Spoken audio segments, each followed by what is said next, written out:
Good morning, Kitchen Witches. Today is Saturday, July 4th. Happy 4th of July. I'm Chef Lisa, and this is your tarot and menu inspiration for the day. We here at the Chef's Grimoire magazine love to work with the tarot in the kitchen. So we're going to pull one card, and that's going to be the inspiration for the day, what to look out for. And also, that card is going to menu plan for us. It's going to tell us how and what meals to make. So here we go. What is our card for Saturday, the 4th of July? If you're in another country tuning in, welcome. Here in America, the 4th of July is our birthday, the country's birthday. So happy birthday to us.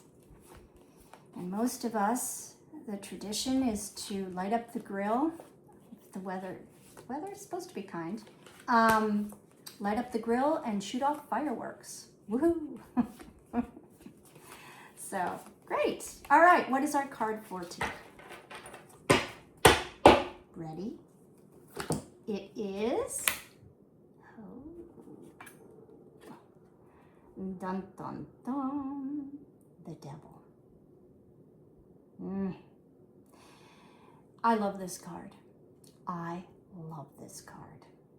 Why? The Devil is numbered 15.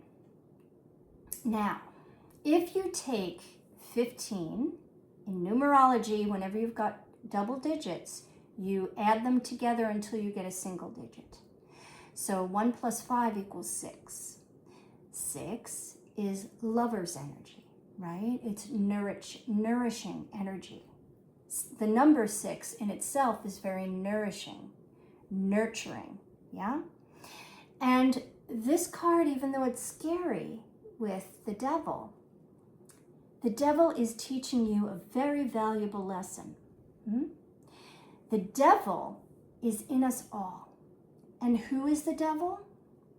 It's us. We're our own devil, right? And the way that this is depicted, we've got the lovers here, right? So if you look at the lover's card and the devil card side by side, this is your homework.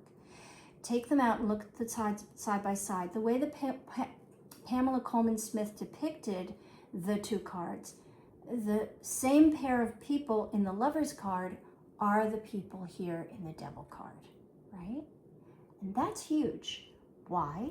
Because in the lover's card, they're starting their relationship. They're starting their personal journeys, right? And then by the time they move into the devil, they're now wearing chains. What's that all about? Maybe the relationship has gone sour. Maybe they're ready to move on. Maybe there's a whole host of things that could have happened from point A, where they were in the first line of the major arcana, now in the second line of the major arcana, right? They've gone through quite a bit. And they're like, the male is, his tail is on fire. And the woman has grapes growing out of her tail. So maybe she's hitting the wine bottle too much, and maybe he's, I don't know, who knows, right? But the thing is that they've got vices now. And they've made those vices themselves. The devil is them, not an outside source. So they also are depicted with chains around their neck that are bound to the pedestal that the devil is on. But if you look closely, you'll see that the chains are loose around their neck. They're not like gauntlets that are completely stapled to their necks. They're very loose enough to just take them off. So whatever vices you have, whatever journey you've been on that puts you in a place where you need outside sources to hold you up, the devil tells you it's time to take the chains off. Take it off. All you need is you, right? Find yourself again. That's what this card is all about. Nourish yourself. It doesn't matter what other people think. So that's what this card means, right? It's the devil we know. And who's the devil we know? Us, ourselves. You, me, myself, and I. So whenever you give yourself those thoughts like I'm not good enough, or I can't do that, or, oh, other people can do that so easily and it's just really hard for me, right? That's negative talk. It's the devil coming out and putting us in what we think is our place. But really, your place is wherever you feel nourished, right? Wherever you feel you belong. So the devil is in the details. So today, with that energy, think about the details, right? If you're drinking a little too much, maybe you think about stopping. If you're smoking, maybe you think about stopping, right? They're vices. They're things that are holding you up. But you don't need outside sources. All you need is you. And that's what the devil wants to teach you. So now we're going to bring that into the kitchen. And I'm thinking, since we're nourishing ourselves, let's indulge. Let's get a little bad. So, for breakfast, now it is a Saturday, so you have time, right? And if you're seeing this video early in the morning, you have time to put this together. But I'm thinking a duck confit with sweet potatoes, and you make that into a hash, take some avocado, blend it with sour cream to make a sauce, drizzle that over the top. Delicious, indulging, nourishing, all the things, right? Yum. So you thought I was going to go sweet. You thought I was going to do chocolate pancakes. I know you did. But I really just threw a little ball at you, right? So, okay, so duck confit. How do you do that? Well, today I love the grocery market because you can just go there and buy it. You can buy duck breast, right? And that's fine. If you don't want to use duck, you can use chicken, fine, right? You can use anything that's hanging around in your fridge protein-wise. Maybe there's some grilled meat, beef you did just a day ago. Dice that up and throw it in. But the idea here is you're making a hash. So you want high heat, right? We want flames for our devil friend. And you're going to cook the potatoes until they're charred, right? The sweet potatoes. And just cook them. You can do this on the grill in a cast iron skillet and make your hash. Adding the protein, whatever it is, I'm thinking duck confit. And confit is when you cook something in its own fat. Yeah. And then you have the duck fat. If you've done this or want to do this or can buy it, you have the duck fat. That's going to be the fat you use to make the hash too.